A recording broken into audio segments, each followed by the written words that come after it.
ആദ്യത്തെ ചോദ്യത്തിലേക്ക് പോകാം. ഒരു കുട്ടി ആ ചോദ്യം ഒന്ന് വായിച്ചു. The sum of digits of a two-digit number added to the product of the digits give the original number again. What is the digit in the ones place of the number? Option A 3, option B 5, option C 6, option 4 9. ഒരു രണ്ടക്ക സംഖ്യയുടെ അക്കങ്ങളുടെ തുകയും അക്കങ്ങളുടെ ഗുണനഫലവും കൂട്ടിയപ്പോൾ ആദ്യത്തെ രണ്ടക്ക സംഖ്യ തന്നെ കിട്ടി.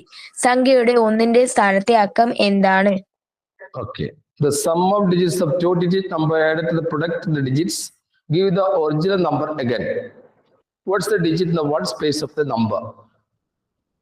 ആർക്കെങ്കിലും അതിന്റെ ഉത്തരം കിട്ടിയോ?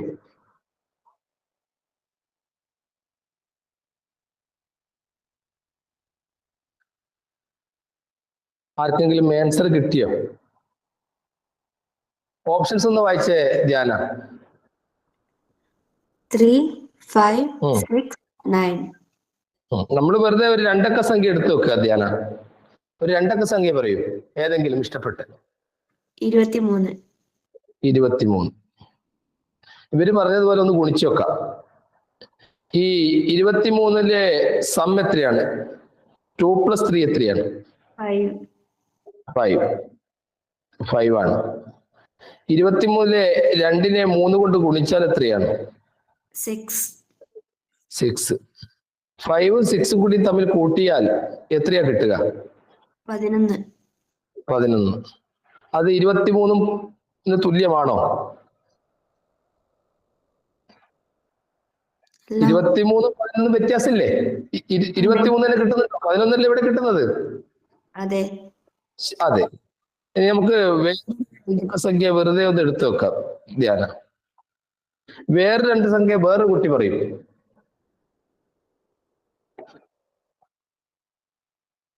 ഏതെങ്കിലും രണ്ടൊക്കെ സംഖ്യ.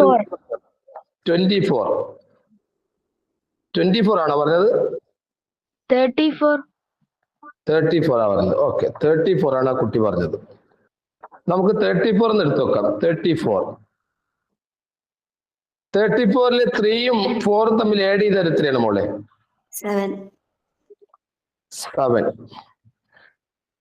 34ല് 3ഉം 4ഉം തമ്മിൽ മൾട്ടിപ്പിൾ ചെയ്യുന്നത് എത്രയാണ്? 12. ഈ 7ഉം 12 കൂട്ടിയാൽ 34 കിട്ടുമോ? ഇല്ല. എത്ര കിട്ടുന്നത്? 19. അപ്പോൾ 4ൽ 4 അല്ല. ഇനി നിങ്ങൾ 9ൽ അവസാനിക്കുന്ന ഏതെങ്കിലും രണ്ടക്ക സംഖ്യ പറയൂ. 39. 39. 9ൽ അവസാനിക്കുന്ന ഒരു രണ്ടക്ക സംഖ്യ 39. 39ലെ 3ഉം 9ഉം കൂടി ആഡ് ചെയ്താൽ എത്രയാണ്? 12. ഗുഡ്. 39ലെ 3ഉം 9ഉം മൾട്ടിപ്പിൾ ചെയ്താൽ എത്രയാണ്? 27. ഈ 27ഉം 12ഉം തമ്മിൽ ആഡ് ചെയ്താൽ എത്രയാണ്? 39. അതെന്തൊരു സുഖമുണ്ടല്ലോ. 13 തന്നെ വീണ്ടും വന്നില്ലേ?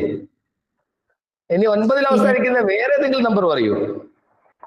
59.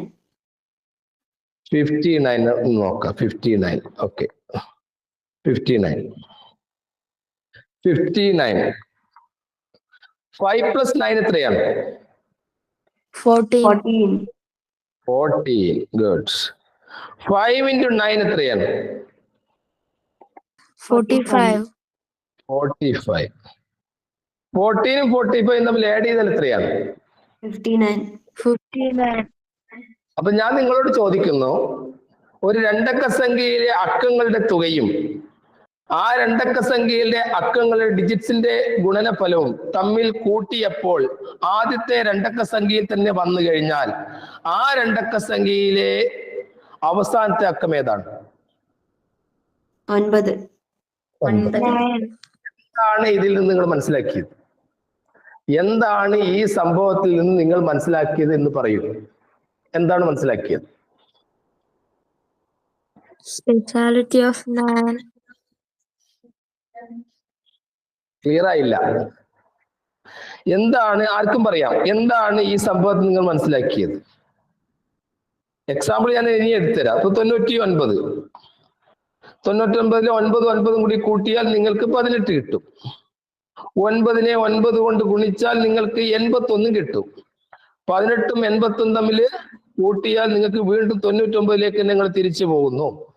അപ്പൊ നിങ്ങൾ എന്താണ് മനസ്സിലാക്കിയത്? സർ 9 ഉള്ള ഡിജിറ്റ്സിൽ എപ്പോഴും അതിന്റെ നമ്പറിൽ തന്നെ എത്തിച്ചേരും. 9 അവസാനിക്കുന്ന ഏതൊരു രണ്ടക്ക സംഖ്യ ചെയ്താലും ഇത് കിട്ടും.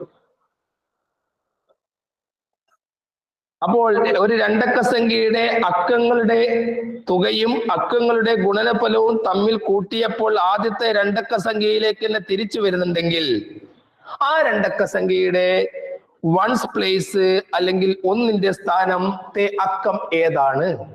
9. 9. അത് ക്ലിയർ ആയിട്ടുണ്ടെങ്കിൽ ഒരു കുട്ടി ഒന്ന് മുന്നോട്ട് വന്ന് അതിനെപ്പറ്റി ഒന്ന് വിവരിച്ചു കൊടുക്കും. ആർക്കും വരാം. ആർക്കും മുന്നോട്ട് വന്നിട്ട് ഇത് ക്ലിയർ ആയിട്ടുണ്ടെങ്കിൽ പറയാം. ക്ലിയർ ആയ ഒരു കുട്ടി മുന്നോട്ട് വരും. ധ്യാന ഒന്ന് പറഞ്ഞു കൊടുക്കുമോളെ. Okay sir. ഈ ക്വസ്റ്റ്യൻ വായിച്ച് അത് നമ്മൾ മനസ്സിലാക്കേണ്ടത്, ഒരു നമ്പർ എടുത്ത് രണ്ടക്ക നമ്പർ എടുത്തിട്ട് അതിന്റെ സമ്മും അതിന്റെ പ്രൊഡക്റ്റും ആഡ് ചെയ്തിട്ട് അതേ നമ്പർ കിട്ടണമെങ്കിൽ ആ 2 ഡിജിറ്റ് നമ്പർ 9ൽ അവസാനിക്കുന്നതായിരിക്കണം. അത് നമ്മൾ മനസ്സിലാക്കി വെക്കണം. അപ്പൊ നമ്മൾ ആഡ് ചെയ്ത് കിട്ടുന്നത്, അപ്പൊ നമ്മൾ 9 ആണല്ലോ അവസാനം എടുത്തത്. 9 അവസാനം എടുത്ത നമ്പറിൽ മാത്രമേ ഇപ്പൊ ആ നമ്പറിന് കിട്ടും. അപ്പൊ നമുക്ക് എങ്ങനെ ഏത് നമ്പർ എടുത്താലും 9ൽ അവസാനിക്കുന്ന ഏത് നമ്പറിന്റെ പ്രൊഡക്റ്റും സമ്മും ആഡ് ചെയ്താലും അവസാനം 9 തന്നെയാ വരിക. അപ്പൊ നമ്മൾ ഇതിന്റെ ആൻസറും 9 തന്നെയാണ്. അപ്പം 9ൽ അവസാനിക്കുന്ന ഏതൊരു സംഖ്യക്കും ഇങ്ങനെയുള്ള പ്രത്യേകതകൾ ഉണ്ട്. 9ന് ഒരുപാട് പ്രത്യേകത ഉണ്ട്. 9ആയിട്ട് ബന്ധപ്പെട്ട ധാരാളം ചോദ്യങ്ങളും വരാറുണ്ട്. അപ്പം അത് നമുക്ക് വേണമെങ്കിൽ അതിനെപ്പറ്റി ഒന്ന് നോക്കാം. 9ആയിട്ട് ബന്ധപ്പെട്ട ചോദ്യങ്ങൾ എങ്ങനെയാ വരികയെന്ന്. ഇപ്പൊ ഉദാഹരണത്തിന് ഏതൊരു സംഖ്യ നിങ്ങൾ പറയും. ഏത് സംഖ്യ പറഞ്ഞാലേ ഇല്ല, നിങ്ങൾക്ക് ഇഷ്ടപ്പെട്ടൊരു സംഖ്യ പറഞ്ഞത്. 310. 310. ഈ 310 9ന്റെ മൾട്ടിപ്പിൾ ആണോ? അല്ല. അല്ല. 9ന്റെ മൾട്ടിപ്പിൾ തിരിച്ചറിയാനുള്ള എളുപ്പ വഴി എന്താണ്? ഡിജിറ്റൽ റൂട്ട് കാണുക. ഡിജിറ്റൽ റൂട്ടോ അല്ലെങ്കിൽ സം ഓഫ് ഡിജിറ്റ്സോ 9ന്റെ മൾട്ടിപ്പിൾ ആയാൽ മതി. ഇവിടെ 3 1 4 കിട്ടുന്നത് കൂട്ടിയാൽ. അപ്പൊ അതുകൊണ്ട് അത് 9ന്റെ മൾട്ടിപ്പിൾ അല്ല. ഇനി ഇത് ഉടനെ 9ന്റെ മൾട്ടിപ്പിൾ ആക്കാൻ പോവുകയാണ് ഈ ക്രിയ ചെയ്തിട്ട്. നോക്കിക്കോളെ, 3ഉം 1ഉം 0ഉം കൂട്ടിയാൽ എത്രയാണ്? 4. 4. 310ൽ നിന്ന് 4 മൈനസ് ചെയ്താൽ എത്രയാണ്? 306. 306. ഈ 306 9ന്റെ മൾട്ടിപ്പിൾ ആണോ? Yes. എന്തുകൊണ്ട്? 3 plus 6 is equal to 9. 3 plus 0 plus 6 is equal to 9. കണ്ട, നിങ്ങൾ ഏതൊരു രണ്ടക്ക സംഖ്യ മൂന്നക്ക സംഖ്യ ഏതൊരു അക്കസംഖ്യ എടുത്തു നോക്കും. ഇപ്പൊ 5 4 9 3 12 14 15 ഇത് 9ന്റെ മൾട്ടിപ്പിൾ അല്ല. പക്ഷേ ഇത് 9ന്റെ മൾട്ടിപ്പിൾ ആക്കാൻ നിങ്ങൾക്ക് ഇവിടെ ചില ക്രിയകൾ ചെയ്തു കഴിഞ്ഞാൽ 9ന്റെ മൾട്ടിപ്പിൾ സംഖ്യ ആക്കി മാറ്റാം. ഇത് 4 2 1 3 3 6 4 15 15. ഈ 15 ഇതിൽ നിന്ന് മൈനസ് ചെയ്യാം. അപ്പൊ മൈനസ് ചെയ്താൽ നിങ്ങൾക്ക് കിട്ടുന്നത് 12330 ആണ്. ഈ 12330 9ന്റെ മൾട്ടിപ്പിൾ ആണോ? ആണ്. എന്തുകൊണ്ട്? സം ഓഫ് ഡിജിറ്റ് 9 വരുന്നു. ഓക്കെ, എന്താണ് നമ്മൾ ഇതിൽ നിന്ന് മനസ്സിലാക്കേണ്ടത്? ഒരു നമ്പർ എടുത്ത്, അത് ഏത് നമ്പറും ആയിക്കോട്ടെ, ആ നമ്പർ എടുത്ത് അത് 9ന്റെ മൾട്ടിപ്പിൾ അല്ലെങ്കിൽ 9ന്റെ മൾട്ടിപ്പിൾ ആക്കാൻ അതിന്റെ സം ഓഫ് ഡിജിറ്റ് കണ്ട് ആ നമ്പറിൽ നിന്നും ആ നമ്പർ സബ്ട്രാക്ട് ചെയ്യുക. അപ്പൊ നമുക്ക് ഒരു 9ന്റെ മൾട്ടിപ്പിൾ കിട്ടും. അതായത് ഒരു രണ്ടക്ക സംഖ്യയോ മൂന്നക്ക സംഖ്യയോ ഏത് ഡിജിറ്റ് നമ്പർ എടുത്തു കഴിഞ്ഞാലും അതിന്റെ അക്കങ്ങളുടെ തുക സംഖ്യയും തമ്മിലുള്ള വ്യത്യാസം എപ്പോഴും 9ന്റെ മൾട്ടിപ്പിൾ ആയിരിക്കും. അപ്പൊ 9ന്റെ മൾട്ടിപ്പിൾ ആയിട്ട് ബന്ധപ്പെട്ട കൂടുതൽ കാര്യങ്ങൾ നമ്മൾ പറയും. അപ്പൊ നമുക്ക് ആ സമയത്ത് കൂടുതൽ കാര്യങ്ങൾ ചർച്ച ചെയ്യാം. നിങ്ങൾക്ക് ഇന്നലെ ഗ്രൂപ്പിലേക്ക് അയച്ചിരുന്ന കുറച്ച് ചോദ്യങ്ങൾ ചില കുട്ടികൾ അത് ക്ലാസ്സിൽ വിവരിക്കണമെന്ന് പറഞ്ഞിട്ടുണ്ട്. ചോദ്യങ്ങൾ നിങ്ങളുടെ വാട്സപ്പ് ഗ്രൂപ്പിലുണ്ട്. പുതുതായിട്ട് ചേർന്ന കുട്ടികൾക്ക് ചിലപ്പോൾ കിട്ടിയിട്ടില്ല എന്ന് വരാം. അപ്പം ഇനിയിപ്പോ നിങ്ങളുടെ സ്കൂളില് USSന്റെയും അതുപോലെ ന്യൂ മാത്സിന്റെയും അതുപോലെ NMSയുടെ ഒക്കെ സെലക്ഷൻ തുടങ്ങിയോ? ഇല്ല. അത് നിങ്ങളോട് ഇതിനെപ്പറ്റി 8ാം ക്ലാസ്സിലെ കുട്ടികളോട് USS കുട്ടികളുടെ എത്ര ഉണ്ട് എന്നൊക്കെ ഉള്ള ക്ലാസ്സുകളിൽ ക്ലാസ് ടീച്ചേഴ്സ് ചോദിച്ചു തുടങ്ങിയോ? ചോദിച്ചു. അപ്പോ USS അറ്റൻഡ് ചെയ്ത കുട്ടികൾക്കും അറ്റൻഡ് ചെയ്യാത്ത കുട്ടികൾക്കും എല്ലാം വരുമാന പരിധിക്കനുസരിച്ച് NMMSക്ക് ചേരാം. കാരണം അത് വരുമാന പരിധി 3.5 ലക്ഷം രൂപയാണ് കുടുംബ വാർഷിക വരുമാനം. പക്ഷെ എന്നാലും അവർക്ക് ഉദ്യോഗസ്ഥരുടെ മക്കൾക്കൊക്കെ അത്യാവശ്യം എംപ്ലോയീസിന്റെ മക്കൾക്ക് എഴുതിക്കൂടാത്തതുകൊണ്ട് പക്ഷെ അവർ ഈ ക്ലാസ്സുകൾ ശ്രദ്ധിക്കാറുണ്ട്. അതുകൊണ്ട് അവർക്ക് ഇനി വരുന്ന ചില സ്കോളർഷിപ്പ് പരീക്ഷകളൊക്കെ ഉണ്ട്. ഇപ്പൊ നിർത്തി വെച്ചിരിക്കുന്ന പോലെ സ്കോളർഷിപ്പ് പരീക്ഷകളൊക്കെ അവർ 10ാം ക്ലാസ്സിലെത്തിയാൽ വരും, NTSC ഒക്കെ വരും. അപ്പൊ ആ സമയത്ത് ആ ഗ്രൂപ്പിലേക്ക് നിങ്ങൾക്ക് ചേരുന്നതിനും ഇത്തരം കാര്യങ്ങൾ പഠിച്ചു വെച്ചാൽ നല്ലതാണ്. മാത്രമല്ല മുതിർന്നു കഴിഞ്ഞാൽ PSC പരീക്ഷക്കൊക്കെ വരുന്ന ചില ചോദ്യങ്ങളാണ് ഞാനിപ്പോ പരിചയപ്പെടുത്തുന്നതൊക്കെ. അപ്പൊ അതുകൊണ്ട് നിങ്ങളുടെ ആദ്യം നിങ്ങൾക്ക് നിർമ്മിതിയായിട്ട് ബന്ധപ്പെട്ട പാഠഭാഗമാണ് വരുന്നതെങ്കിൽ ഒക്കെ ഈസിയാണ്. അപ്പൊ നിങ്ങളുടെ ടെക്സ്റ്റ് ബുക്ക് നോക്കിയാൽ തന്നെ അറിയാം, വളരെ ഈസിയാണ്. അപ്പൊ അതൊക്കെ നിങ്ങൾ പഠിച്ചു കഴിഞ്ഞാൽ അതിൽ നിന്ന് വരുന്ന ചോദ്യങ്ങൾ ഹയർ ലെവൽ ചോദ്യങ്ങളാണ് ഈ ക്ലാസ്സുകളിൽ പരിചയപ്പെടുത്തുക. അപ്പൊ അവിടെ നിങ്ങൾക്ക് എന്തെങ്കിലും സ്കൂളിൽ എടുത്ത ഏതെങ്കിലും കാര്യത്തിൽ ടോപ്പിക്കിൽ സംശയം ഉണ്ടെങ്കിലോ ചോദ്യങ്ങൾ ഉണ്ടെങ്കിലോ നിങ്ങൾക്ക് നേരിട്ട് എനിക്ക് അയച്ചു തരാം, അല്ലെങ്കിൽ ഇവിടെ പറയാം. ശരി, ഈ ചോദ്യം ഒന്ന് വായിച്ച ഒരു കുട്ടി. The length of the sides of the square are 1 centimeter, 2 centimeter, 3 centimeter and 4 centimeter. What is the perimeter of the figure? സമചതുരങ്ങളുടെ വശങ്ങളുടെ നീളം 1 സെന്റിമീറ്ററും 2 സെന്റിമീറ്ററും 3 സെന്റിമീറ്ററും 4 സെന്റിമീറ്ററുമാണ് എന്നിങ്ങനെയാണ്. ഈ രൂപത്തിന്റെ ചുറ്റളവ് എത്രയാണ്? Options 28 centimetre, 30 centimetre, 40 centimetre, 42 centimetre. ശരി, 1, 2, 3, 4 എല്ലാം സമചതുരങ്ങളാണ്. ചോദിച്ചിരിക്കുന്നത് ഇതിന്റെ പെരിമീറ്റർ ആണ്. ഞാൻ പെരിമീറ്റർ മാത്രമല്ല ചോദിക്കുന്നത്, നിങ്ങളോട് ഏരിയയും കൂടി ഞാൻ ചോദിക്കുകയാണ്. ഇപ്പൊ പെരിമീറ്റർ ആണ് നിങ്ങളോട് ഇതിൽ ചോദിച്ചത്. ഞാൻ നിങ്ങളോട് ചോദിക്കുന്നു, ഒരു ചോദ്യം കൂടി ഇതിൽ ഉൾപ്പെടുത്തുകയാണ്. What is the area? ഏരിയക്ക് എന്താ മലയാളം?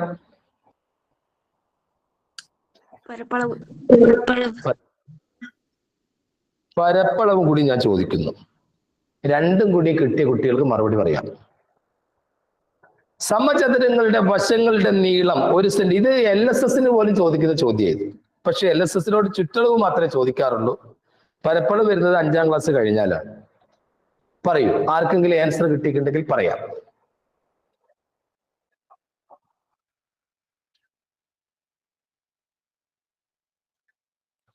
ഞാൻ പറയണോ അല്ലെങ്കിൽ നിങ്ങൾ പറയുന്നോ? ചെയ്തോണ്ടിരിക്കാം. ശരി,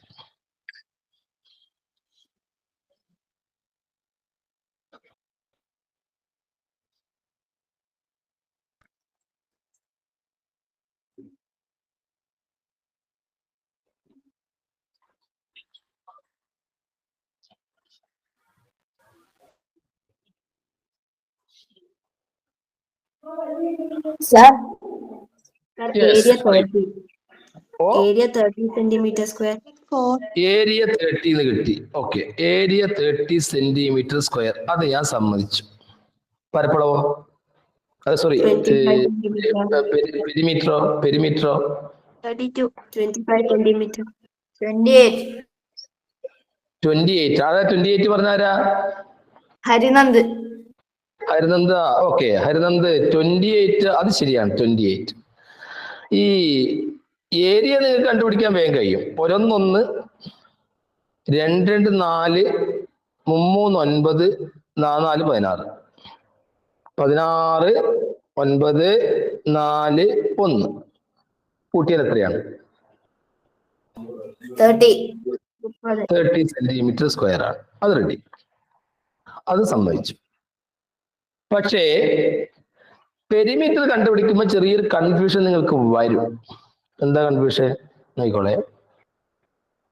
പെരിമീറ്റർ കണ്ടുപിടിക്കുമ്പോൾ ഇത് 1 ആദ്യം പറഞ്ഞു, ഇതിന്റെ ഒരു സൈഡ് 2 പറഞ്ഞു, 2 സെന്റിമീറ്റർ. ഇതിന്റെ ഒരു സൈഡ് 3 പറഞ്ഞു, അടുക്കറ്റ് 3, 1, 2, 3 ഈ രീതിയിലാണ് വന്നിരിക്കുന്നത്. അപ്പൊ അങ്ങനെയാവുമ്പോൾ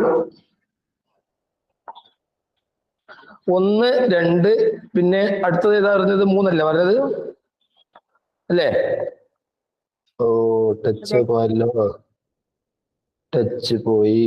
3 ഓക്കെ. 1, 2, 3, 4 1, 2, 3, 4. ഈ അടിയിലെ ഈ വശം എത്ര ഉണ്ടാവും മക്കളെ? ഈ അടിയിലെ ഈ വശം തീർത്ത് കൂട്ടിയാൽ എത്ര ഉണ്ടാവും? സൈഡ് കൂട്ടിയാൽ 10 സെന്റിമീറ്റർ. ഇനി ഞാൻ ചോദിക്കുന്ന മറുപടി, ഈ ഒരു വശം എത്ര ഉണ്ടാവും? 18. അതെങ്ങനെ? ഇത് മാത്രം, ഈ സൈഡ് മാത്രം 18? ഈ സൈഡ് മാത്രം സമചതുരം നേരത്തെ പറഞ്ഞില്ലേ? അപ്പൊ ഇവിടുന്ന് ഇവിടം വരെ എത്ര ഉണ്ടാവും എന്റെ ചോദ്യം. 13. നിങ്ങളെന്തിനാ വേണ്ടാണ്ട് ചിന്തിക്കുന്നത്? പെട്ടി മാത്രം എടുത്തു. ഈ പെട്ടി മാത്രം എടുത്തു കഴിഞ്ഞാൽ ഈ പെട്ടിയുടെ ഒരു സൈഡ്, ഈ സൈഡ് 4 ആണെങ്കിൽ ഈ സൈഡ് എത്ര ഉണ്ടാവും? 4. അതങ്ങ് പറഞ്ഞ പോലെ ഇത് 4 ആണ്, ഇതും 4 ആണ്. അപ്പൊ 4, 4 ഇങ്ങനെയാണ് വന്നത്. അത് ശരി ശരി. അപ്പൊ ഒന്നുകൂടി മാർക്ക് ചെയ്യുന്നു. 1, 2, 3, 4 ഇത് 4 ആണ്. ഇനി ഇവിടെ മാത്രം, ഇവിടുന്ന് ഇവിടം വരെ മാത്രമാണ് നിങ്ങളോട് ഞാൻ ചോദിച്ചത്. ഇവിടുന്ന് ഇവിടം വരെ മാത്രം ഞാൻ അവിടെ സ്പാർക്ക് ചെയ്തിരുക. ഈ സൈഡ് എത്ര ഉണ്ടാവും? ശരി 4. അവിടെ നോട്ട് വെച്ചോളൂ. ഇതിങ്ങനൊന്നും കാണണ്ട, ഞാൻ നിങ്ങൾക്ക് മനസ്സിലാൻ വേണ്ടി പറയാം. നിങ്ങൾ പല ഉത്തരം കണ്ടുപിടിക്കാത്തതുകൊണ്ട് പറഞ്ഞത് മാത്രമാണ്. ഈ ഒരു സൈഡ് എത്ര ഉണ്ടാവും? 3. ഇതോ? 1. ശരി. ഈ അടിയിൽ നേരത്തെ നിങ്ങൾ എന്നോട് തന്നെ പറഞ്ഞു 10 ആണെന്ന്. അപ്പൊ മേലെയോ? 10 ആണ്. അപ്പൊ 10ഉം 10ഉം 20, 20ഉം 4ഉം 24. ഇനി ഇവിടെ ഒരു 1 ഇവിടെ ഇങ്ങോട്ട് ഇത് മാറ്റി മേത്തോട്ട് കയറ്റിയപ്പോൾ ഇവിടെ ഒരു 1 ഇവിടെ ഒരു സെന്റിമീറ്റർ കൂടുന്നില്ലേ? ഇവിടെ 1 സെന്റിമീറ്റർ കൂടുന്നില്ലേ? അപ്പൊ ഈ മടക്കുകളും ഓരോ സെന്റിമീറ്ററിലെ. അപ്പൊ എത്ര മടക്കുകളുണ്ട്? 3 ആണല്ലോ. 1, 2, 3 എത്ര ഉണ്ട്? 4. അപ്പൊ 24ഉം 4 കൂട്ടിയാൽ എത്രയാണ്? 28. ഹരിനന്ദ പറഞ്ഞു കൊടുക്കുമല്ലേ? അതായത് നമ്മളുടെ ഫിഗറിൽ തന്നിരിക്കുന്നത് 1 സെന്റിമീറ്റർ, 2 സെന്റിമീറ്റർ, 3 സെന്റിമീറ്റർ, 4 സെന്റിമീറ്റർ എന്ന അളവുകളുള്ള സമചതുരങ്ങളാണ്. അപ്പൊ നമ്മള് ഇതിന് ബേസ് ഒരു നേർരേഖ ആയതുകൊണ്ട് അത് നമുക്ക് ഫുള്ള് കൂട്ടിയാൽ 10 കിട്ടും. ആ ഒരു സൈഡ് 10 ആയിരിക്കും. പിന്നെ 4 സെന്റിമീറ്റർ ആ സ്ക്വയറിന്റെ ഒരു സൈഡ് 4 സെന്റിമീറ്റർ, അതിന്റെ മുകളിലുള്ള സൈഡും 4 സെന്റിമീറ്റർ ആയിരിക്കും. പിന്നെ അപ്പോൾ നമുക്ക് ഇപ്പൊ 18 കിട്ടും. 18നോട് 3 18ഉം 3ഉം 21, 21ഉം 2 23, 21ഉം 2 23, 23 1 24. അതിനുശേഷം ഈ ഒരു ഓരോ സമചതുരവും അടുത്ത സമചതുരമായി ഉള്ള ഗ്യാപ്പ് 1 സെന്റിമീറ്റർ ആണ്. അങ്ങനെ നമുക്ക് 4 സെന്റിമീറ്റർ കിട്ടും. ആ 4 സെന്റിമീറ്റർ കൂടിയ 27. പിന്നെ ഈ ഒരു 1 സെന്റിമീറ്റർ സ്ക്വയറിന്റെ ഒരു സൈഡും കൂട്ടി 28 സെന്റിമീറ്റർ കിട്ടും. ഓക്കെ, ഒന്നുകൂടി പറയാം, ശ്രദ്ധിക്കുക. ഇത്തരം പെട്ടികൾ നിങ്ങൾക്ക് തരും. എന്നിട്ട് നിങ്ങളോട് പെരിമീറ്റർ കണ്ടുപിടിക്കാൻ പറയും, ഏരിയ കണ്ടുപിടിക്കാൻ പറയും. അപ്പൊ പെരിമീറ്റർ കണ്ടുപിടിക്കുന്നതിനാണ് നിങ്ങൾക്ക് കുറച്ച് കൺഫ്യൂഷൻ വന്നത്. ഏരിയ നിങ്ങൾക്ക് അത്ര പ്രശ്നമായിട്ട് എനിക്ക് തോന്നിയിട്ടില്ല. അപ്പം പെരിമീറ്റർ കണ്ടുപിടിക്കുമ്പോൾ നിങ്ങൾ ഒന്ന് ശ്രദ്ധിച്ചാൽ മതി. ഇവിടെ 1, ഇവിടെയുള്ള 1, 2, 3, 4 എങ്ങനെ അടിയിൽ 4 വരുന്നു കേട്ടോ. അടിഭാഗത്ത് നമുക്ക് 4 വരുന്നു. മേലെയും നമുക്ക് ഇവിടെ 4, ഇവിടെ 3, ഇവിടെ 2, ഇവിടെ 1, അങ്ങനെ നമുക്ക് മൊത്തം കൂട്ടിയാൽ 10 കിട്ടും. അത് നിങ്ങൾ പറഞ്ഞു. ഈ സൈഡ് 4 ആണ്, ഈ സൈഡ് 4 ആണ്, ഈ സൈഡ് 3 ആണ്, ഇത് 2 ആണ്, ഇത് 1 ആണ്. അപ്പൊ അവിടെയും നിങ്ങൾക്ക് 10 കിട്ടും, ഇവിടെയും 10 കിട്ടും. 10 10 20 24 ഇവിടെ എന്തായാലും ഉണ്ട്. പിന്നെ ഈ മടക്കുകൾ നിങ്ങൾ ശ്രദ്ധിക്കുന്നില്ല. കാരണം ചുറ്റളവ് എന്ന് പറയാൻ ചുറ്റുമുള്ള അളവല്ലേ. പെരിമീറ്റർ എന്നത് ചുറ്റുമുള്ള അളവാണ്. ചുറ്റുമുള്ള അളവ് വരുന്ന സമയത്ത് ഇവിടെ 1 ഉണ്ട്, ഇവിടെ 1 ഉണ്ട്, ഈ 1 ഉണ്ട്, ഈ 1 ഉണ്ട്. അത് നിങ്ങൾ ശ്രദ്ധിക്കാതെ പോയി. അതുകൊണ്ടാണ് നിങ്ങൾക്ക് 24ന്റെ കൂടെ ഈ 4 കൂട്ടം വിട്ടുപോയത്. ഇപ്പൊ ക്ലിയർ ആയോ ധ്യാന? യെസ് ക്ലിയർ ആയിട്ടുണ്ട്. ശരി, അടുത്ത ചോദ്യത്തിലേക്ക് പോകാം. ഈ ചോദ്യം ഒന്ന് വായിച്ചു കൊടുക്കും.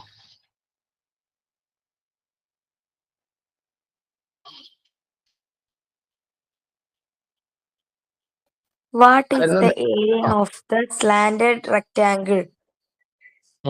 Option A, 25. ഇവിടെ 2 റെക്ടാങ്കിൾ കാണാം. 2 റെക്ടാങ്കിൾ നിങ്ങൾ കാണുന്നുണ്ട്. ഒന്ന് ഇതാണ്, ഒന്ന് ഇതിനോട് ചരിച്ചു വെച്ചിരിക്കുകയാണ്. ചിത്രത്തിൽ 2 ചതുരങ്ങളുണ്ട്. ചരിച്ചു വെച്ചിരിക്കുന്ന ചതുരത്തിന്റെ പരപ്പളവ് എത്രയാണ്? ഇതാ, ഇതിന്റെ പരപ്പളവാണ് ചോദിക്കുന്നത്. അപ്പൊ ഈ ചരിച്ചു വെച്ചിരിക്കുന്ന റെക്ടാങ്കിൾ പരപ്പളവാണ് നിങ്ങൾ കണ്ടുപിടിക്കേണ്ടത്. ഹരിനന്ദ, ചോദ്യം ഒന്നുകൂടി വായിച്ചു കൊടുക്കൂ. What the figure shows 2 rectangles. What is the area of the slanted rectangle? ചിത്രത്തിൽ 2 ചതുരങ്ങളുണ്ട്. ചരിച്ചു വരച്ചിരിക്കുന്ന ചതുരത്തിന്റെ പരപ്പളവ് എത്രയാണ്? ഓപ്ഷൻസ് വായിച്ചു. 20 square centimeter, 18 square centimeter, 16 square centimeter. Sir, കാണില്ല ഇപ്പോഴോ? ഇപ്പൊ റെഡി സർ. അത് ഫോണൊന്ന് റെഡി ആക്കി പിടിച്ചാൽ എനിക്ക് ഇവിടെ ഫോൺ കാണാം. ഓക്കെ, ഇപ്പൊ റെഡി. ശരി, ഇപ്പൊ റെഡിയാണ്. ആൻസർ ആർക്കും കിട്ടിയോ?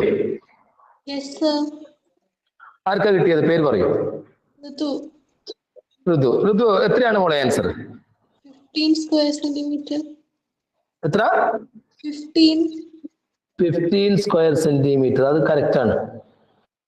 കാരണം 3 × 5 തന്നെയാണ് ഇത് കിട്ടുക. ഈ 3 × 5 എത്രയാണ്? 15. 3 × 5 തന്നെയായിരിക്കും ഇത് കിട്ടുക എന്നർത്ഥം. ഇത് ക്ലിയർ ആവാത്തവരുണ്ടെങ്കിൽ പറഞ്ഞുതരാം. എന്തുകൊണ്ടാണെന്ന് പറയണോ? വേണ്ട, ആർക്കും വേണ്ട. വേണമെന്ന് പറയുന്ന കുട്ടിയുടെ പേര് പറ.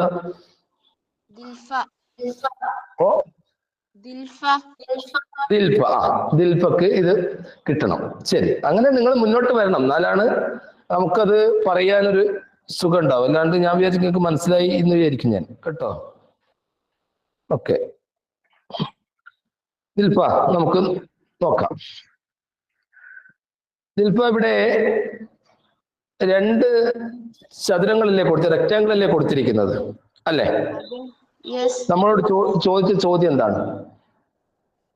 What is the area of the slanted rectangle? അപ്പോ ഞാൻ മോളോട് ചോദിക്കുന്നു, സ്ലാൻഡ് അല്ലാത്ത നേരെ കിടക്കുന്ന ഈ റെക്ടാങ്കിളിന്റെ ഏരിയ മോളൊന്ന് പറ. 34. അതെങ്ങനെയാ? ഞാൻ ചരിച്ചിട്ട് റെക്ടാങ്കിൾ കൊടുത്തിട്ടില്ല എന്ന് വിചാരിക്കുക. ചരിച്ചിട്ട് റെക്ടാങ്കിൾ ഞാൻ കൊടുത്തിട്ടില്ലെങ്കിൽ ഇതിന്റെ മാത്രം ഉണ്ടാവും 15. അത് ദിൽഫക്ക് മനസ്സിലായോ എങ്ങനെയാ 15 കിട്ടുന്നതെന്ന്?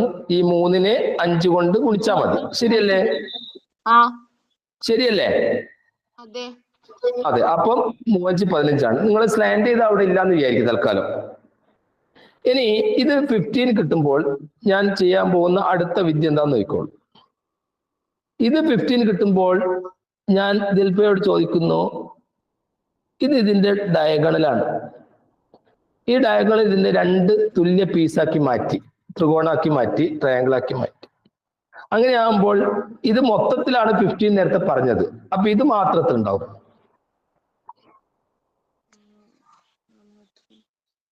ചോദിക്കുന്ന ചോദ്യം മനസ്സിലായില്ലേ? അതായത് ഇത് രണ്ടും കൂടി ഒന്നിച്ചാണല്ലോ 15, ഇത് മാത്രത്തിൽ ഉണ്ടാവും എന്റെ ചോദ്യം. 7.5. എത്ര? 7.5. 7.5. മനസ്സിലാകാൻ വേണ്ടിയിട്ട് ഞാൻ വേറെ രീതിയിൽ അങ്ങ് പറഞ്ഞിരുന്നത്. 7.5 ആണ്. അപ്പൊ ഇതും 7.5 ആണ്. സംശയം ഉണ്ടോ ദിൽഫ? ഇല്ല. ഇനി ഞാൻ ചെയ്യാൻ പോകുന്നത് നോക്കിക്കോളൂ. ഇത് 7.5 ആണെന്ന് പറഞ്ഞു. ഇനി അടുത്തത് എന്താ ചെയ്യുന്നത് നോക്കിക്കോളൂ. ഇവിടെ ഞാൻ ഇങ്ങനെ നേരെ ഒരു പെർപെൻഡിക്കുലർ വരയ്ക്കുന്നു, ലംബം വരയ്ക്കുന്നു. അപ്പം ഇവിടെ നമ്മൾ ഇതൊന്ന് മറച്ചു വെക്കുന്നു തൽക്കാലം. ഇതില്ല. ഇനി എന്റെ ചോദ്യത്തിന് നിങ്ങൾ മറുപടി പറയണോ? ഇവിടെ ഇത് തന്നെയല്ലേ ഇത്, ഈ അളവും ഈ രണ്ടളവുകളും തുല്യല്ലേ? Yes. യെസ്. ഇനി ഈ രണ്ടളവുകളും തുല്യല്ലേ? Yes. ധ്യാന, ഞാൻ പറയുന്നത് മനസ്സിലാവുന്നുണ്ടോ? ധ്യാന, മനസ്സിലാവുന്നുണ്ട് സർ. ഈ അളവും ഈ നീല മാർക്ക് ചെയ്ത ഈ രണ്ടളവുകളും തുല്യമല്ലേ? എത്രയാണ് നിങ്ങൾ നോക്കണ്ട, തുല്യമല്ലേ? Yes. യെസ്. ഈ അടുത്ത ഞാന് ഇവിടെ മാർക്ക് ചെയ്തിരിക്കുന്ന ഈ അളവും തുല്യമല്ലേ? Yes. യെസ്. അപ്പോൾ ഇത് രണ്ടും തന്നെയാണ്, ഇത് രണ്ടും എന്ന് വ്യക്തമാണ്. അതിന്റെ അർത്ഥം ഇത് രണ്ടും കൂടി ചേർന്നിട്ടാണ് നിങ്ങൾക്ക് 7.5 കിട്ടിയെങ്കിൽ ഇത് രണ്ടും കൂടി ചേർന്നാലും 7.5 ആണ്. അപ്പൊ 7.5 7.5 കൂടി കൂട്ടിയാൽ എത്രയാണ്? 15. അപ്പൊ ഈ സ്ലാൻഡഡിന്റെ അളവ് 15 ആണെന്ന് വ്യക്തം. ഹരിനന്ദേ, മനസ്സിലായോ? Yes sir. ഹരിനന്ദേ, ഇതൊന്ന് പറഞ്ഞു കൊടുക്കും മോനെ. ഞാൻ ഈ അടുത്ത ചിത്രത്തില് അത് വരച്ച് അടയാളപ്പെടുത്താൻ പറയും. ഇതൊന്ന് പറയൂ. നിങ്ങൾക്ക് വേറെ ഏതെങ്കിലും രീതി കിട്ടിയെങ്കിൽ അങ്ങനെയും പറയാം. ശരി. അതായത് നമുക്ക് തന്നിരിക്കുന്ന ഫിഗറില് 3ഉം 5ഉം ഉള്ള ഒരു റെക്ടാങ്കിൾ ഉണ്ട്.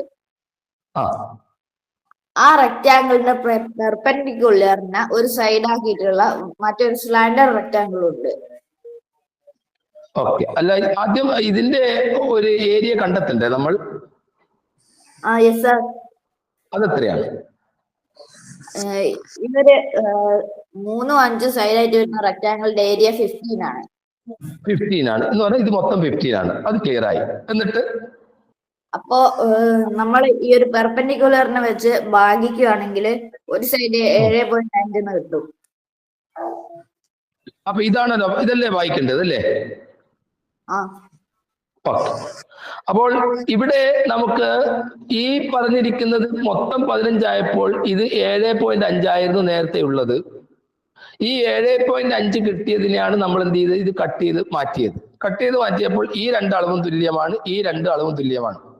അപ്പൊ ഇത് രണ്ടും കൂട്ടിയാൽ തന്നെയാണ് ഇത് രണ്ടും കിട്ടുന്നതെങ്കിൽ ഇത് 7.5 ആകുമ്പോൾ ഇതും 7.5 ആണ്. അപ്പൊ ഇത് മൊത്തം 15 ആണെന്ന് വ്യക്തം. ഇപ്പൊ ക്ലിയർ ആയോ എല്ലാവർക്കും?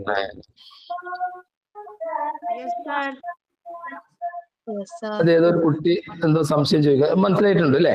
ഓക്കെ. എന്നാ അടുത്ത ചോദ്യത്തിലേക്ക് പോയാലോ? യെസ്. അവിടുന്ന് കുട്ടി കരയുന്നുണ്ട്. ഒന്ന് ആ ഫോൺ ഉപയോഗിക്കുന്ന കുട്ടി ഒന്ന് അവിടെ മ്യൂട്ട് ചെയ്യണേ. ശരി. ഈ ചോദ്യങ്ങൾ പല രീതിയിലും ചോദിക്കാറുണ്ട്. ഇപ്പൊ ഞാൻ നിങ്ങൾക്ക് വേറൊരു ചോദ്യം തരാം.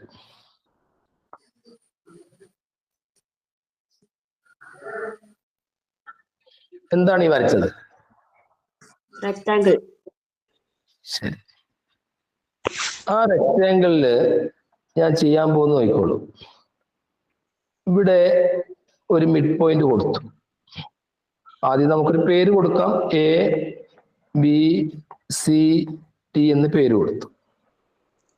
ഇവിടെ ഞാൻ ഒരു M എന്ന മിഡ് പോയിന്റ് കൊടുത്തു. BCയിൽ ഞാൻ P എന്ന മറ്റൊരു മിഡ് പോയിന്റ് കൊടുത്തു. എന്താണ് മിഡ് പോയിന്റിന്റെ മലയാളം?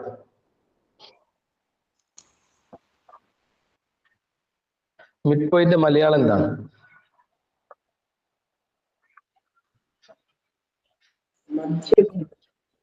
ഓ വിടുന്നില്ലേ? മധ്യബിന്ദു.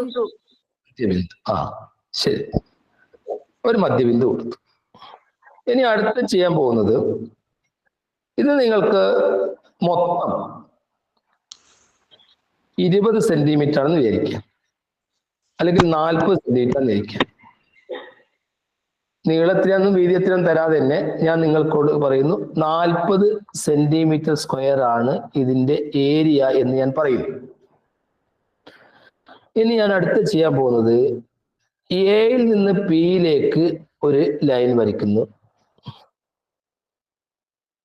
എമ്മിൽ നിന്ന് പിയിലേക്ക് ഒരു ലൈൻ വരയ്ക്കുന്നു, എയിൽ നിന്ന് എമ്മിലേക്ക് ഒരു ലൈൻ വരയ്ക്കുന്നു. ഇപ്പോൾ കിട്ടിയ ആ രൂപത്തിന്റെ പേരെന്താണ്? ട്രയാങ്കിൾ. ഈ ട്രയാങ്കിൾ ഞാൻ ഷെയ്ഡ് ചെയ്യാണ്. സോറി, ഈ ട്രയാങ്കിൾ ഞാൻ ഷെയ്ഡ് ചെയ്തു. ആദ്യം ഞാൻ നിങ്ങൾക്ക് മൊത്തം ഈ റെക്ടാങ്കിളിന്റെ ഏരിയ തന്നിട്ടുണ്ട്. എത്രയായിരുന്നു? 40 സെന്റിമീറ്റർ. ഇനി ഈ ട്രയാങ്കിളിന്റെ മാത്രം ഏരിയ എത്രയാണെന്ന് നിങ്ങൾ കണ്ടെത്തണം. സ്റ്റാർട്ട്.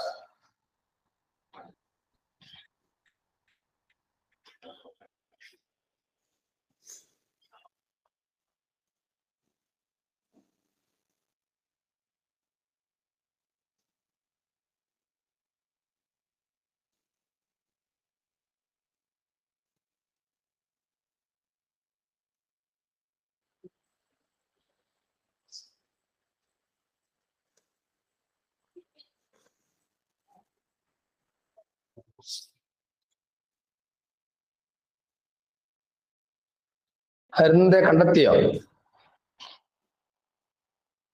സർ 20 ആണ്. എന്താണ് എന്റെ ചോദ്യം എന്ന് പറയും?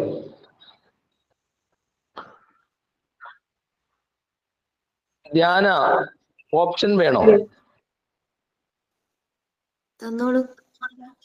തരാം. ഹരിനെന്ത് തന്നാ? 20 തരാം, പിന്നെ 15 തരാം, 25 തരാം, പിന്നെന്താ വേണ്ടത്? 13 തരാം. സർ 20 ആണോ? നോക്കാം. അത് 40 പറഞ്ഞോണ്ട് നിങ്ങൾ നേരത്തെ പകുതിയാക്കിയെന്ന് എനിക്ക് മനസ്സിലായി. ശരി, ഇവിടെ നിങ്ങൾ ഉപയോഗിക്കേണ്ട കാര്യം, നിങ്ങളോട് ഇത് മധ്യബിന്ദുവാണെന്ന് പറഞ്ഞു കഴിഞ്ഞല്ലോ. മിഡ് പോയിന്റ് ആണ് തന്നു കഴിഞ്ഞാൽ നിങ്ങൾക്ക് എന്ത് ചെയ്യാം? നിങ്ങൾക്ക് കിട്ടിയ ക്വസ്റ്റ്യൻ പേപ്പറിൽ നിങ്ങൾക്ക് നിങ്ങളുടേതായ ഫിഗറൊക്കെ വരയ്ക്കാലോ. ഞാൻ നിങ്ങളോട് ആദ്യം തന്നല്ലോ, ഈ റെക്ടാങ്കിളിന്റെ ഏരിയ എത്രയെന്നാണ് തന്നത്? അരുതേ 40 സെന്റിമീറ്റർ സ്ക്വയർ. 40. ഞാൻ അങ്ങനെയാണെങ്കിൽ ഈ എം എന്ന മിഡ് പോയിന്റിലൂടെ ഞാൻ അതിനെ പകുതിയാക്കുകയാണ്. അപ്പൊ പകുതിയാക്കുമ്പോൾ എന്റെ ചോദ്യത്തിന് ഹരിതന്ത് മറുപടി പറയണം. ഈ ഒരു ഹാഫ് എത്ര ഉണ്ടാവും? 20. ഈ ഒരു ഹാഫോ? 20. ഓക്കെ അല്ലേ? ഓക്കെ ആയോ? ശരി. യെസ്. അടുത്ത ഞാൻ ചെയ്യാൻ പോകുന്നത്, ഈ പി എന്ന മധ്യബിന്ദു അതിലൂടെ വീണ്ടും ഇതിനെ ഭാഗിക്കുകയാണ്.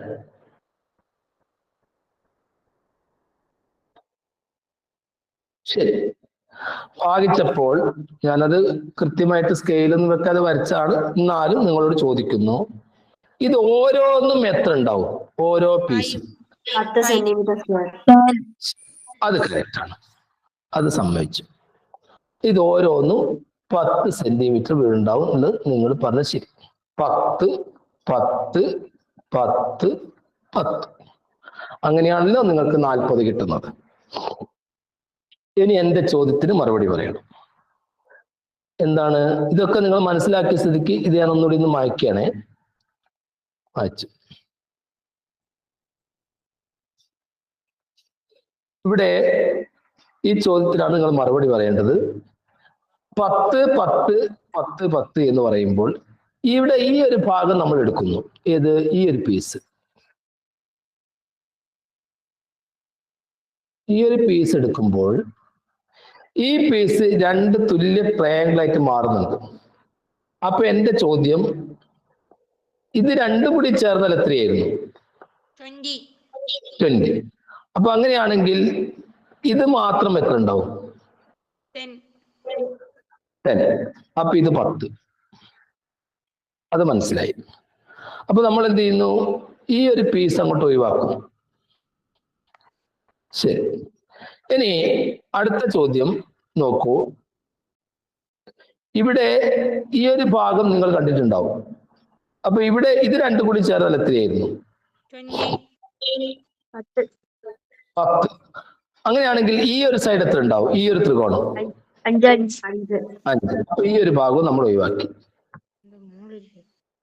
ഇനി അടുത്തത്, ഇത് രണ്ടും കൂടി ചേർന്നാൽ കിട്ടുന്ന ഈ ഒരു 10ഉം 10ഉം 20 ആയിരുന്നു. ആ 20നെ ഇത് ഇതിന്റെ ഡയഗണലാക്കി പരിഗണിച്ചാൽ ഇവിടെ കിട്ടുന്ന ഈ ഭാഗം എത്ര ഉണ്ടാവും? 10. അപ്പൊ ഈ 10 ഒഴിവാക്കി. അപ്പൊ എത്രയൊക്കെയാണ് നമ്മൾ ഒഴിവാക്കിയത്? 10, 10, 5. ആദ്യം 10, പിന്നെ ഇവിടെയുള്ള 10, പിന്നെ ഒരു 5. അത് ഒഴിവാക്കി. അത് മൊത്തം എത്രയാണ്? 25. ആദ്യം നമ്മളോട് പറഞ്ഞത് 40 ആണെന്ന് പറഞ്ഞു. ആ 40ൽ നിന്ന് 25 മൈനസ് ചെയ്താൽ എത്രയാണ്? 15. അപ്പൊ നമ്മുടെ ആൻസർ 15. ഇത് മനസ്സിലായോ ആയിരുന്നത്? മനസ്സിലായി സാർ. എങ്കിലൊന്ന് പറഞ്ഞു കൊടുക്കുന്നത്. അതായത് നമ്മളുടെ ചോദ്യത്തിൽ തന്നത് ABCD എന്ന് പറഞ്ഞിട്ടുള്ള ഒരു റെക്ടാങ്കിൾ ആണ്. ഈ ഒരു റെക്ടാങ്കിൾ 40 സെന്റിമീറ്റർ സ്ക്വയർ ആണ് ഏരിയ. അതിനുശേഷം DCക്ക് M എന്ന് പറഞ്ഞ ഒരു മിഡ് പോയിന്റും BCക്ക് C എന്ന് പറഞ്ഞ ഒരു മിഡ് പോയിന്റും കൊടുത്തു. അപ്പോൾ ഈ എയിൽ നിന്ന് തുടങ്ങി APM എന്നുള്ളൊരു റെക്ടാങ്കിൾ നമ്മൾ ഈ ഒരു സ്ക്വയറിന്റെ റെക്ടാങ്കിളിന്റെ ഉള്ളിൽ വരച്ചു. അന്നപ്പോ ഈ ഒരു ട്രയാങ്കിളിന്റെ ഏരിയ ആണ് നമ്മളോട് ചോദിച്ചത്. അപ്പൊ നമ്മൾ ആദ്യമായിട്ട് ഈ ഒരു ML നിന്ന് നമുക്ക് ഈ ഒരു ഇതിന് പകുതിയാക്കാം. ഞാൻ ഇത് വരച്ചോണ്ടിരിക്കുന്നുണ്ട്, അതിനനുസരിച്ച് പറഞ്ഞാൽ മതി. അപ്പൊ ഇത് പകുതിയാക്കി. ശരി. അതിനുശേഷം 10 കിട്ടി. ശരി. അതിനുശേഷം പിയിൽ നിന്നും ഒരു വര വരച്ച് അതിനെയും പകുതിയാക്കാം. അപ്പൊ അത് 4 തുല്യ ഭാഗമാക്കി. ശരി. അപ്പൊ 10, 10, 10, 10 അല്ലേ?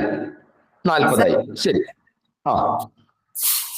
അത് അങ്ങനെ നോക്കുവാണെങ്കിൽ നമ്മള് ഈ ഒരു ADM എന്നുള്ള ആ ഒരു സ്ഥലത്തുള്ള അതിനുശേഷം നമ്മൾ ഒറ്റ മിനിറ്റ് ഇവിടെ നമ്മൾ ഇങ്ങനെ ചെയ്ത സമയത്ത് ഇവിടെ ഈ ഒരു പീസ് മാത്രം പരിഗണിച്ചു. അത് പരിഗണിക്കുമ്പോഴാണ് ഞാൻ നിങ്ങളോട് പറഞ്ഞത് ഇത് 10 അല്ലേ ഉണ്ടാവുക? യെസ്.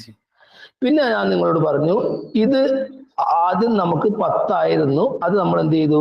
ഇവിടെ ഇതിന്റെ വികരണം ഡയഗണൽ പരിഗണിച്ചാൽ ഇത് രണ്ടും കൂടിയും കൂട്ടിയിട്ടാണ് 10 കിട്ടുന്നതെങ്കിൽ ഇത് 5 അല്ലേ ഉണ്ടാവുക? അപ്പൊ നിങ്ങളോട് ചോദിച്ചത് ഇവിടെ ഈ ഷെയ്ഡ് ചെയ്തിരിക്കുന്ന ത്രികോണത്തിന്റെ പരപ്പളവാണെങ്കിൽ നിങ്ങൾ എന്ത് ചെയ്യുന്നു? ഇത് ഈ കണ്ടുപിടിച്ച് അങ്ങോട്ട് ഒഴിവാക്കുന്നു. അപ്പൊ 10 ഒഴിവായേ, ഇവിടെ 5ഉം ഒഴിവായി. ശരി. ഇനി എന്റെ ചോദ്യം, ഇവിടുന്ന് ഈ ഒരു സംഭവം ഒന്നിച്ച് നിങ്ങൾ പരിഗണിച്ചു കഴിഞ്ഞാൽ ഇത് 10ഉം 10ഉം 20 ആയിരുന്നു. ഈ എയിൽ നിന്ന് പിയിലേക്കുള്ള ഈ വരയും ഡയഗണലാണ്. അങ്ങനെയാണെങ്കിൽ ഈ ഭാഗത്ത് ഉണ്ടാവും സെന്റിമീറ്റർ സ്ക്വയർ. എത്ര? 10 സെന്റിമീറ്റർ സ്ക്വയർ. അപ്പൊ 10 ആണ്. അപ്പൊ ഈ 10 കിട്ടിയതും നമ്മൾ എന്ത് ചെയ്തു? ഒഴിവാക്കി. അപ്പം ഒഴിവാക്കിയ ഭാഗങ്ങൾ 10, ഇവിടെയുള്ള 10, ഇവിടെയുള്ള 5, അങ്ങനെ 25 ഒഴിവാക്കിയത്. 40 ആയിരുന്നു മൊത്തം ഉണ്ടായിരുന്നത്. 40 നിന്ന് 25 കുറച്ചാൽ നമ്മളെ ആൻസർ 15. ഇതല്ലാതെ തന്നെ നിങ്ങൾക്ക് കണ്ടുപിടിക്കാം. ആർക്കും പറയാൻ പറ്റും അല്ലാതെ എങ്ങനെയാ കണ്ടുപിടിക്കാൻ? നിങ്ങൾ 10ഉം 4ഉം കൊടുത്താൽ മതി. 10 × 4 40. ആ 40 വെച്ച് നിങ്ങൾക്ക് ചെയ്യാലോ. 40 വെച്ചുമ്പോ ഇത് മിഡ് പോയിന്റ് ആകുമ്പോൾ ഇവിടെ വരുന്നത് നിങ്ങൾക്ക് എത്രയായിരിക്കും? ഇത് നിങ്ങൾ 10 എടുത്തെങ്കിൽ ഇവിടെ വരുന്നത് എത്രയായിരിക്കും? 5. 5. ഇത് നിങ്ങൾ 4 എടുത്തെങ്കിൽ ഇവിടെ വരുന്നത് എത്രയായിരിക്കും? 2. 2. അങ്ങനെ 2 കൊടുത്തു, 2 ഇവിടെയും കൊടുത്തു. അങ്ങനെ ആകുമ്പോൾ ഇവിടെ ആ രീതിയിൽ നിങ്ങൾക്ക് ചെയ്തു നോക്കാൻ പറ്റും. ഒന്ന് ശ്രമിച്ചു നോക്കൂ നിങ്ങൾ വീട്ടിൽ. സമയമില്ലാത്തതുകൊണ്ടാണ്. അടുത്ത ചോദ്യത്തിലേക്ക് പോകാം. അടുത്ത ചോദ്യം നോക്കാം ഏതാണ്. അത് പറഞ്ഞു. ശരി, ആ ചോദ്യം ഒന്ന് വായിക്കാം.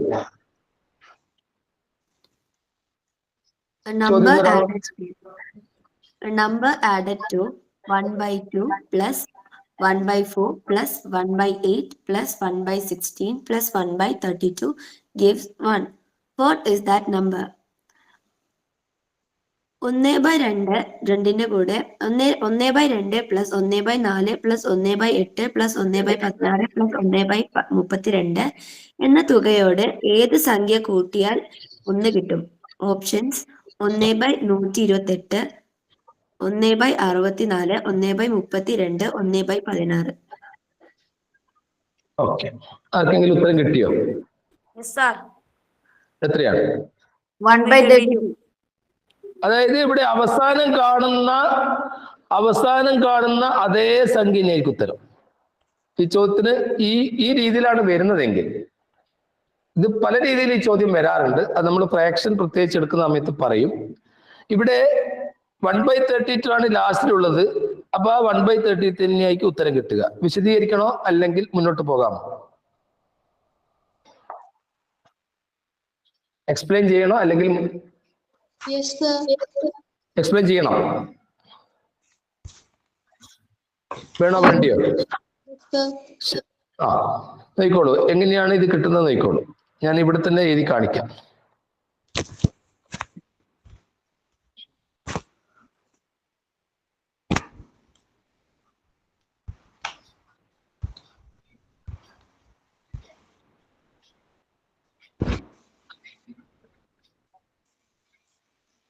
ഒരു റെക്ടാങ്കിൾ.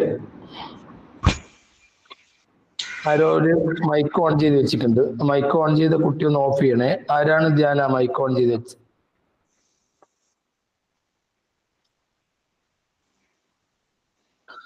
ഈ റെക്ടാങ്കിള് ഞാൻ നേർ പകുതിയാക്കി. അപ്പൊ ഇത് എത്ര ഉണ്ടാവും? ഒരു കുട്ടി മുന്നോട്ട് വരും. 1/2. അപ്പൊ ഈ 1/2 പ്ലസ് 1/2 ആണെന്ത്? 1 കിട്ടുന്നത്. അത് ശരിയല്ലേ? ശരിയാണ്. ഇനി ഞാൻ ചെയ്യാൻ പോകുന്നത് ഈ 1/2 വീണ്ടും പകുതിയാക്കി. അപ്പൊ ഇത് എത്ര ഉണ്ടാവും? 1/4. ഓ 1/4. അപ്പൊ നമുക്ക് 1/2 വീണ്ടും പകുതി. ഇപ്പൊ ആദ്യം ഒന്ന് നമ്മൾ എടുത്തത് നോക്കാം. ഇതിനെ വീണ്ടും പകുതിയാക്കാൻ പോവുകയാണ്.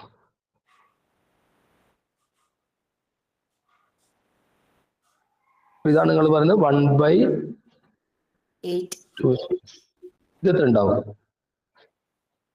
1/8. അപ്പൊ ഇതും ഉണ്ടാവും. ഇനി വീണ്ടും ഇതിനെ പകുതിയാക്കി. 1/16. വീണ്ടും ഇതിനെ പകുതിയാക്കി. 1/32. അപ്പൊ നിങ്ങൾ നോക്കോളെ, ഈ 1/2 എടുത്തു, പ്ലസ് പിന്നെ 1/4 എടുത്തു, പ്ലസ് 1/8 എടുത്തു, പ്ലസ് നിങ്ങൾ പറഞ്ഞ 1/16 എടുത്തു, പ്ലസ് പിന്നെ ഈ ചെറിയ 1/32 എടുത്തു. അപ്പൊ ഇതിൽ നിന്ന് ഇത്രയും കാര്യങ്ങളാണ് ഞാൻ എടുത്തത്. 1/32, പിന്നെ നമ്മുടെ 1/16 എടുത്തു, പിന്നെ നമ്മൾ എടുത്തത് 1/8 എടുത്തു. അങ്ങനെ എല്ലാം എടുത്തിട്ട് നമ്മൾ ഇങ്ങനെ പോയി കഴിഞ്ഞാൽ ഇവിടെ ഒരു ചെറിയ പീസ് ബാക്കി വരുന്നത് 1/32 മാത്രമാണ്. ആ 1/32 ഇതിന്റെ കൂടെ ആഡ് ചെയ്തെങ്കിൽ മാത്രമേ നമുക്ക് ഈ 1 കിട്ടുകയുള്ളൂ. മനസ്സിലായോ പറഞ്ഞത്? ഇല്ല. മനസ്സിലായി. മനസ്സിലായി. ഓക്കെ, ഒരു കുട്ടി അതൊന്ന് പറഞ്ഞു കൊടുക്കും.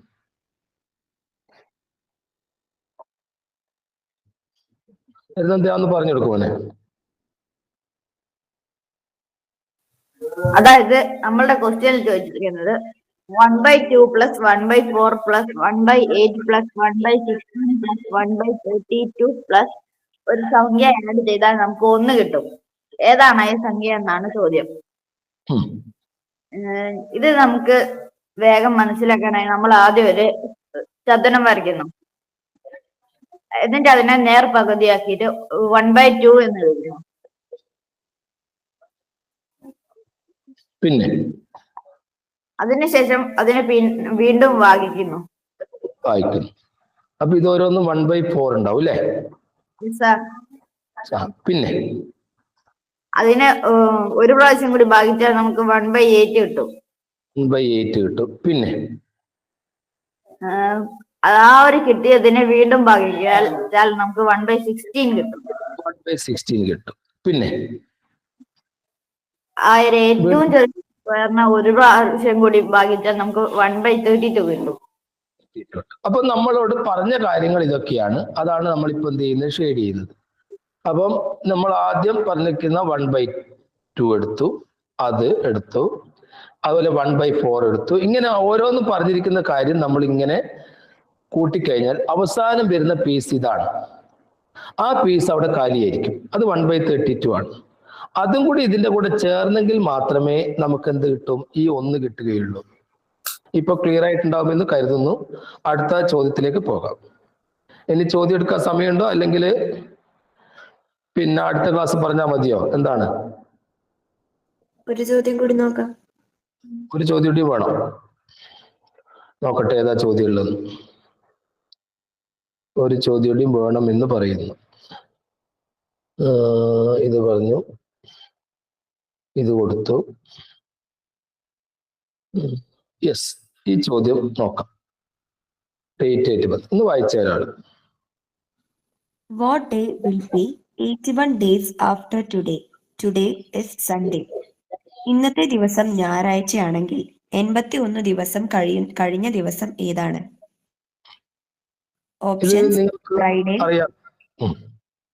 Options Friday, Thursday, Monday, Tuesday. ആർക്കെങ്കിലും ഇതിന്റെ ആൻസർ അറിയാമോ? എങ്ങനെ കണ്ടുപിടിക്കാം?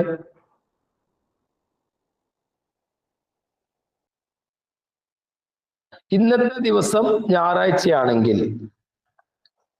81 ദിവസം കഴിഞ്ഞാൽ ഏത് ദിവസമായിരിക്കും എന്നാണ് ചോദ്യം. ആർക്കെങ്കിലും പറയാൻ പറ്റുമോ? അല്ലെങ്കിൽ ഞാൻ പറയണം? ട്യൂസ്ഡേ ആണോ? നോക്കാം. എങ്ങനെയാണ് നിങ്ങളത് കണ്ടുപിടിക്കുക? നിങ്ങൾക്ക് ആദ്യം നിങ്ങൾ ഇത്തരം ചോദ്യം വന്നു കഴിഞ്ഞാൽ ചെയ്യേണ്ടത്, നമുക്ക് അറിയാലോ Sunday, Monday, Tuesday, Wednesday, Thursday, Friday, Saturday, ഈ ക്രമത്തിൽ എഴുതുന്നു. നമുക്ക് ഇന്നത്തെ ദിവസം തന്നിട്ടുണ്ട്. അതേതാണ് തന്നത്? അറിയോ? സൺഡേ. അപ്പൊ തന്ന ദിവസത്തിന് നമ്മൾ 0 എന്ന് കൊടുക്കുക. പിന്നെ 1. ഇനി ഇന്നത്തെ ദിവസം നിങ്ങൾക്ക് തന്നിരിക്കുന്നത് വെനസ്ഡേ ആണെന്ന് വിചാരിക്കുക. അപ്പൊ നിങ്ങൾ വെനസ്ഡേക്ക് 0 കൊടുക്കണം.